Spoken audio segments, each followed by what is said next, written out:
Hakikat negara-negara adalah suatu organisasi dalam suatu wilayah yang memiliki kekuasaan tertinggi dan ditaati oleh masyarakat. Negara harus memiliki dua unsur, yang pertama unsur konstitutif, yang kedua unsur deklaratif. Unsur konstitutif adalah unsur mutlak terbentuknya negara, yang kedua unsur deklaratif adalah unsur yang tidak wajib atau hanya tambahan saja untuk terbentuknya suatu negara. Syarat disebut negara ada tiga, yaitu unsur wilayah, unsur manusia, unsur organisasi. Ketentuan dalam UUD 1945, Pasal 1 UUD 1945, yaitu negara Indonesia adalah negara kesatuan berbentuk republik. Pasal 1 ayat 2, kedaulatan berada di tangan rakyat dan dilaksanakan menurut UUD 1945.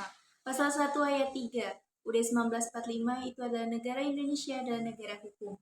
Dalam alinea 4 UUD 1945, tujuan NKRI adalah mewujudkan kesejahteraan umum dan menjamin keamanan seluruh bangsa dan seluruh wilayah bangsa. Pada UU Nomor 12 Tahun 2011 Pasal 2, Pancasila sebagai dasar dan ideologi negara serta sekaligus filosofis negara.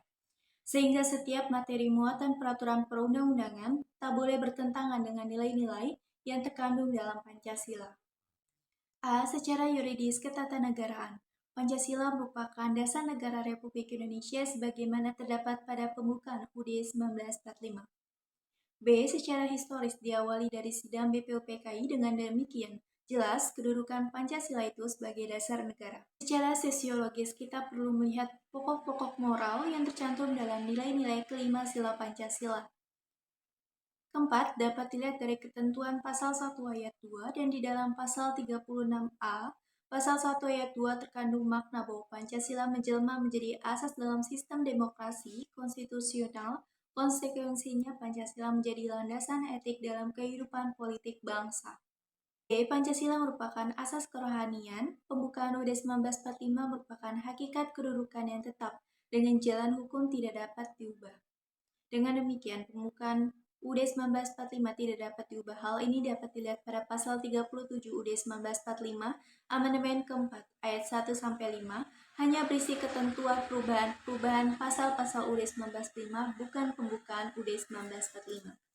Pancasila merupakan nilai dasar yang sifatnya permanen, dalam arti tidak dapat diubah. Untuk mengimplementasikan nilai-nilai dasar Pancasila dalam kehidupan bernegara, diperlukan nilai-nilai instrumental, yaitu pasal-pasal dalam UUD 1945. Implikasinya pasal-pasal dalam UUD 1945 tidak bersifat permanen, artinya dapat diubah berdasarkan ketentuan dalam pasal 37 ayat 1 sampai dengan pasal ayat 5 UUD 1945. Implementasi Pancasila berarti menjabarkan nilai-nilai Pancasila dalam bentuk norma-norma, serta merealisasikannya dalam kehidupan berbangsa dan bernegara.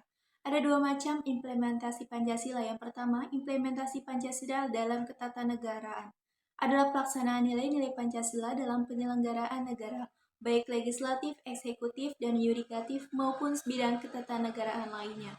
B. Implementasi Pancasila dalam kehidupan sehari-hari adalah pelaksanaan nilai-nilai Pancasila dalam setiap pribadi, perseorangan, setiap penduduk. Pelaksanaan ini berkaitan dengan norma-norma moral. Sekian dari saya. Terima kasih.